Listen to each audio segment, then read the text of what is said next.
Hello అండి, welcome shaming designer. ఈరోజు 32 size long frock cutting చూపిస్తున్నానండి.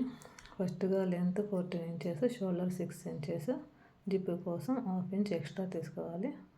ఆర్మ్ హోల్ 6 ఇంచెస్, చెస్ట్ వచ్చేసి 8 ఇంచెస్.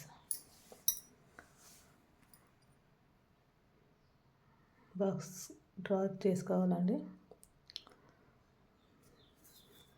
వెస్ట్ వచ్చేసి 7 ఇంచెస్, 2 ఇంచెస్ ఎక్స్ట్రా ఖర్చుల కోసం, 3 inches neck, 2 inches broad. Box తీసుకొని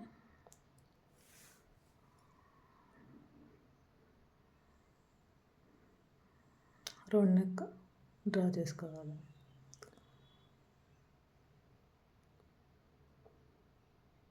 తర్వాత పైన 1/2 ఇంచ్ క్రాస్గా తీసుకోవాలండి లాంగ్ ఫ్రాక్కి. తర్వాత ఫ్రంట్ సైజ్ కటింగ్ చూద్దాం. సేమ్ బ్యాక్ మాదిరి ఫ్రంట్ సైడ్ డ్రా చేసుకోవాలండి. 6 ఇంచెస్ నెక్, షోల్డరు,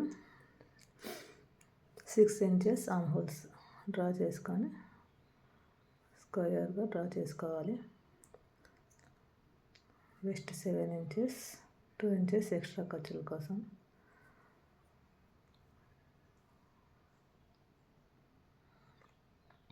తర్వాత 1/2 ఇంచ్ క్రాస్గా డ్రా చేసుకోవాలండి. ఆర్మ్ హోల్స్ షేప్ కోసం క్రాస్గా పెట్టేసి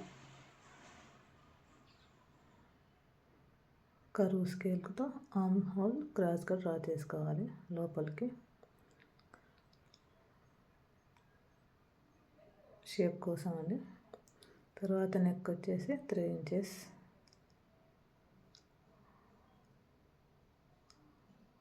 నెక్ వచ్చేసి 3 ఇంచెస్, షోల్డరు విత్ లెంత్ వచ్చేసి 6 ఇంచెస్, 3 ఇంచెస్ పెట్టుకొని బ్రాడ్గా స్క్వేర్ బాక్స్ గీసేసుకోవాలి. డ్రా చేసుకున్న తర్వాత వీ షేప్ పెడుతున్నామండి. నెక్ ఇట్లా క్రాస్గా వీ షేప్ పెట్టేసి సేమ్ బ్యాక్ పార్ట్ మాదిరి ఫ్రంట్ కానీ క్రాస్ లోపలికి 1/2 ఇంచ్ పైకి డ్రా చేసుకోవాలి. ఇంకా కట్ చేసుకుంటాము. మెయిన్ ఫ్రంట్ పార్ట్ తీసుకొని ఒక డబల్గా పేపర్ తీసుకొని దాని మీద పెట్టి సేమ్ టు సేమ్ కట్ చేసుకోవాలండి. ఫ్రంట్ పార్ట్ కట్ చేసుకున్న తర్వాత నెక్ డ్రా చేసుకొని పేపర్ పైన ఇట్లా ఓపెన్ చేసుకొని, ఇది రైట్ సైడ్ రావాలండి. ఇది మనకి రైట్ సైడ్ ఎటువైపు వస్తుందో అటువైపు చూసి మనం పెట్టుకోవాలి. ఇక్కడ వచ్చేసి ఖర్చుల దగ్గర నుంచి 1 ఇంచ్,